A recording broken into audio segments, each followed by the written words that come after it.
सन 1504 Florence का एक शांत कोना। एक व्यक्ति बैठा है, बगल में विज्ञान की नोटबुक रखी है, सामने एक अधूरी पेंटिंग रखी है और वो बैठे बैठे सोच रहा है कि आखिर इंसान कहाँ तक उड़ सकता है। और ये सोचने वाला व्यक्ति कोई और नहीं, लियोनार्डो दा विंची है। मैं बात कर रहा हूं द रिनेसांस की, पुनर्जागरण की। एक ऐसा दौर जिसमें मानवता ने नया जन्म लिया। मध्यकालीन यूरोप में सब कुछ वैसा हुआ जैसे बताया गया।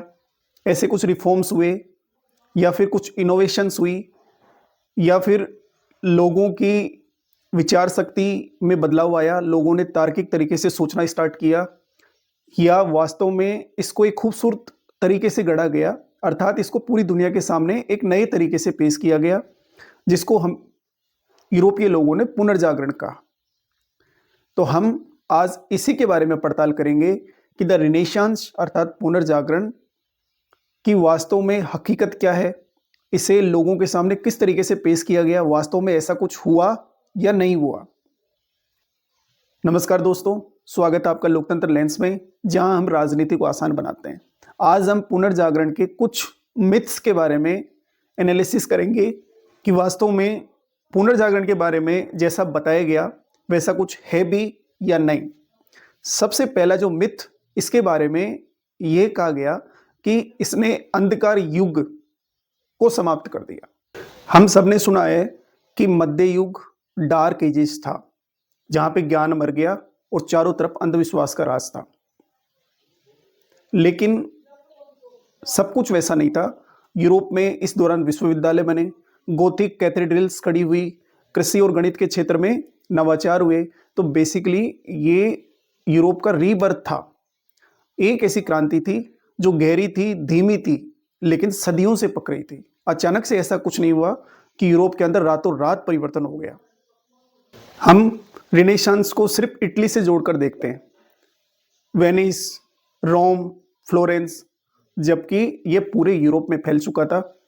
जैसे इंग्लैंड में शेक्सपियर, जर्मनी में ड्यूरर और नीदरलैंड में इरेस्मस। हर देश ने इसे अपने एक तरीके से बनाया। तो बेसिकली ये कोई स्थानीय परिवर्तन नहीं बल्कि महाद्वीपीय परिवर्तन था। सभी देशों ने इसे अपने अपने ढंग से अपनाया। कला से लेकर राजनीति और राजनीति से लेकर विज्ञान तक सब कुछ नया सोचा जाने लगा। रिनेसांस का नाम आते ही Leonardo da Vinci, Raphael, Michelangelo की पेंटिंग्स के बारे में हमारे दिमाग में आता है, जबकि वास्तव में कृषि, गणित और बैंकिंग के क्षेत्रों में उत्कृष्ट परिवर्तन देखने को मिले। रिफॉर्म्स हुए, लोगों ने तार्किक ढंग से सोचना स्टार्ट किया।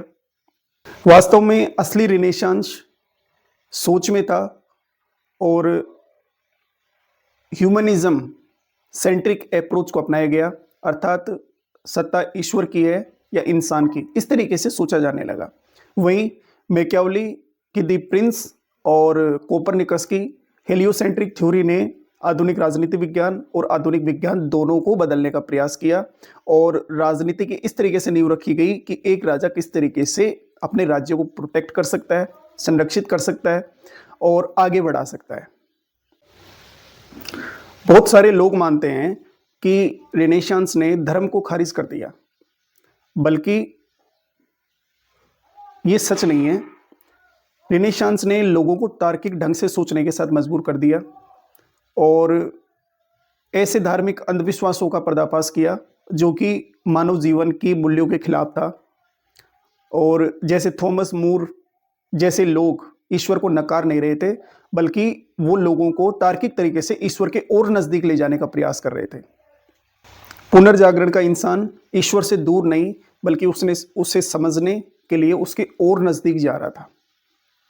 एक और मिथ कि रिनेसांस का युग व्यक्तित्व आजादी का युग था, बल्कि वास्तव में महिलाएं, मजदूर और किसान आज भी वहीं थे जहां वो पहले थे। बेसिकली रिनेसांस एज ने रिनेसांस मैन को जन्म दिया, रिनेसांस वुमेन को नहीं। कहते हैं कि रिनेसांस ने अंधविश्वास खत्म कर दिया, जबकि इसी दौर में ज्योतिष विद्या, रसायन विद्या, एल्केमी पर काफ़ी मात्रा में रिसर्च की जा रही थी। आइजक न्यूटन खुद एल्केमी पर रिसर्च कर रहे थे। तो बेसिकली ये तर्क, जादू और रहस्य तीनों का सम्मिश्रण था, अर्थात एक पैर तर्क में था और दूसरा पैर रहस्य में।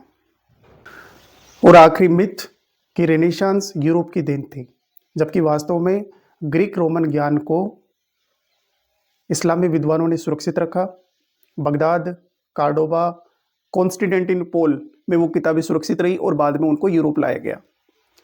जब सन 1453 में कॉन्स्टेंटिनोपल गिरा, तब वहाँ से किताबें यूरोप पहुँची और वहीं से शुरू हुई रेनेसांस की लो। तो इसमें यूरोप के साथ साथ सभी महाद्वीपों के विद्वान लोगों का और सभी प्रकार के ज्ञान का सम्मिश्रण था, जिसने पुनर्जागरण की लो को जलाया। तो फिर रेनेसांस की असली कहानी क्या थी? बेसिकली ये एक धीमी जागृति थी, लोगों की सोच को जिसने तार्किक बनाया। एक ऐसा दौर जहाँ इंसान ने स्वयं कहा कि मैं बना सकता हूँ, मैं रच सकता हूँ और मैं निर्मित कर सकता हूँ, मैं बदल सकता हूँ। अर्थात इसने ईश्वर को चैलेंज नहीं किया, बल्कि कुछ सिद्धांतों के आधार पे वो ईश्वर के ज़्यादा नज़दीक जाना चाहा उसने, अर्थात स्वयं को बदलने की उसने हिम्मत की।